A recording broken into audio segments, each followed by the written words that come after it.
Well, Sony can't be happy about this. So, Until Dawn released on the 4th of October, and it is still broken.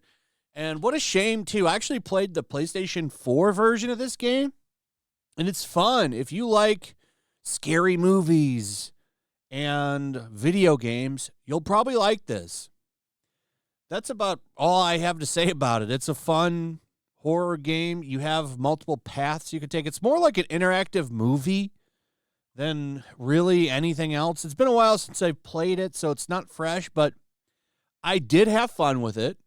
It was a fun game, and I would play it again, and I almost thought about getting it until I saw that it's a broken piece of shit, which turned me off to it. Until Dawn, PS5 and PC Remake suffers a rough launch. This is bad for PlayStation because they're trying to have a nice platform on PC along with their PlayStation platform. They make you wait a little bit. You got to wait like a year or two for most of their games to hit PC. However, some of them do launch day and date. Concord launched day and date. But, you know, some of them, like Ragnarok, the God of War game, that was like a 2-year wait. Ghost of Tsushima, they made you wait like 2 years.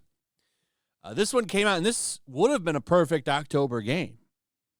Would have been a perfect game to play for the month of Halloween.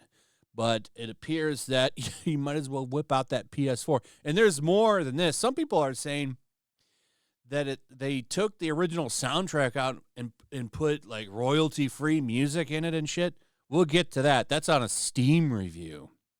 But currently, as of right now, 848 players with a 24-hour peak of 1,514 players, and that's down from an all-time peak of 2,607 as of 3 days ago. And I got to tell you, that's really bad for a PlayStation release.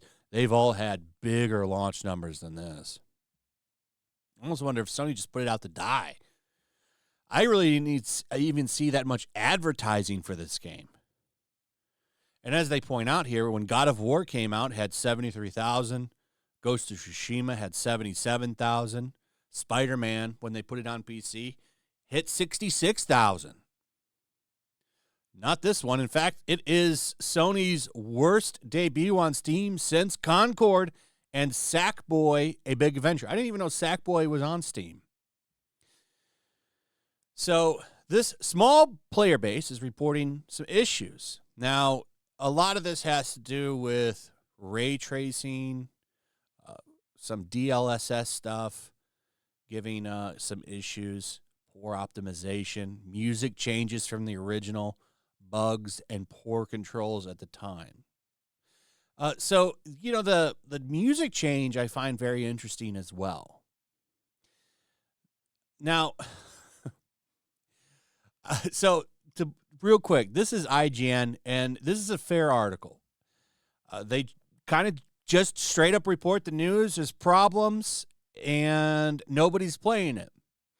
But you can always count on the gamer to do some simping. Until Dawn looks worse on purpose. They're simping for Sony.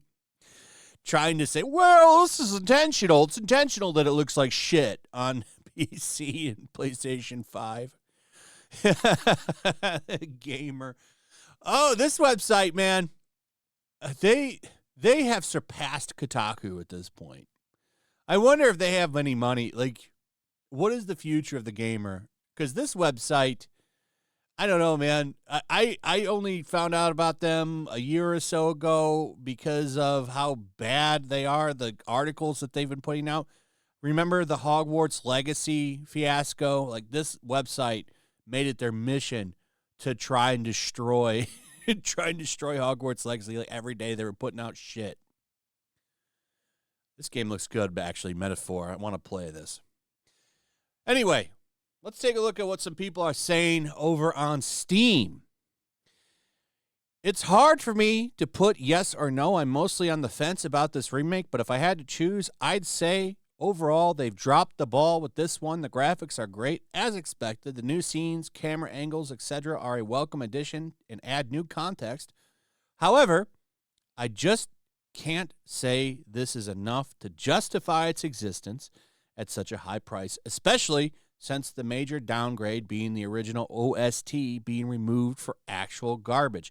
It sounds like they literally got stock royalty-free music from YouTube and put it in.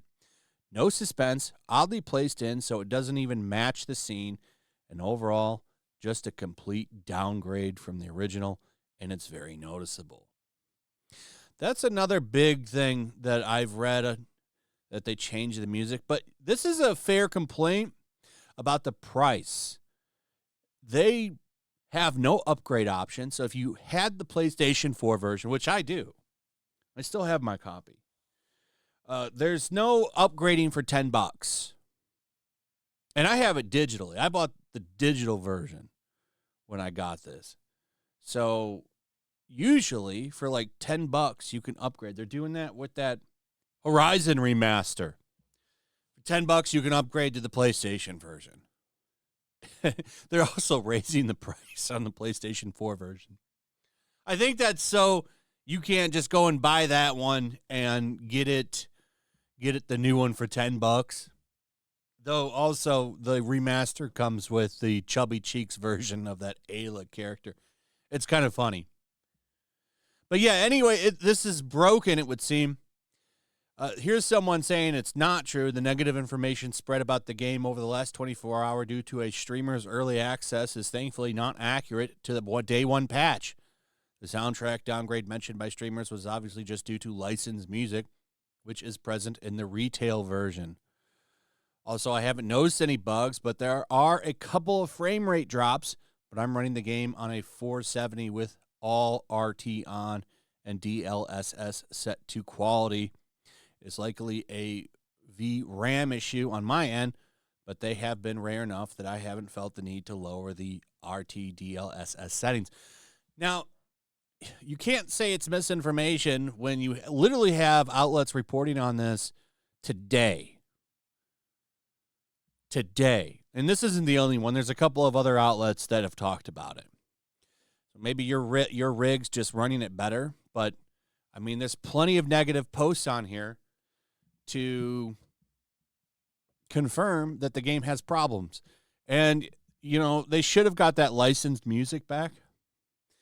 The music, from what I remember in the original, were pretty good. I only played it one time years ago, so I can't give you a full review on how great the game is because I don't remember the entire game. I do remember having fun. It kind of reminded me of Saw a little bit. It was getting some Saw vibes, but there's a lot of horror tropes in that game. It really is kind of like an interactive movie, though, so that might be a turnoff. I'd recommend go watch reviews of the older one. I don't know how the new one compares, but if you want to get an idea, go watch. I'm sure it's YouTube. You'll find hundreds of reviews on Until Dawn for PS4. Here's another one. Well, that's a kick in the nuts. We buy a fully priced game and it works like crap. Just imagine buying a new car and there's no windshield and the motor keeps stalling. Well, you just have to wait for an update. Now you have the update and you have a windshield, but it keeps freezing. Here's another one. It's literally the same game from 2015, and they're charging full price for it a decade later. Also, they added the worst audio streamer mode setting I have ever seen in a game, where instead of replacing the copyrighted music with other non-copyrighted music, the devs opted to completely remove all music audio in those parts of the game, leaving awkward silence. So that is the gist of it. Either way, even without the technical issues, a disastrous launch for Sony. This is well, I would imagine it was cheaper to make now because they literally I don't even know how well they remastered it. It sounds like it's not impressing anybody, and it's full of bugs with poor optimization. So I would say pass on this one. Try to get a hold of the original, play that one. I think that would probably be your best option. And I'm sure there are ways to play it. Anyway, that's pretty much it. Let me know what you guys think about all this in the comments below. Also, if you would, please like, subscribe, share the video. Make sure you're still subscribed to hit that notification bell, and we'll see you on the next one. Peace.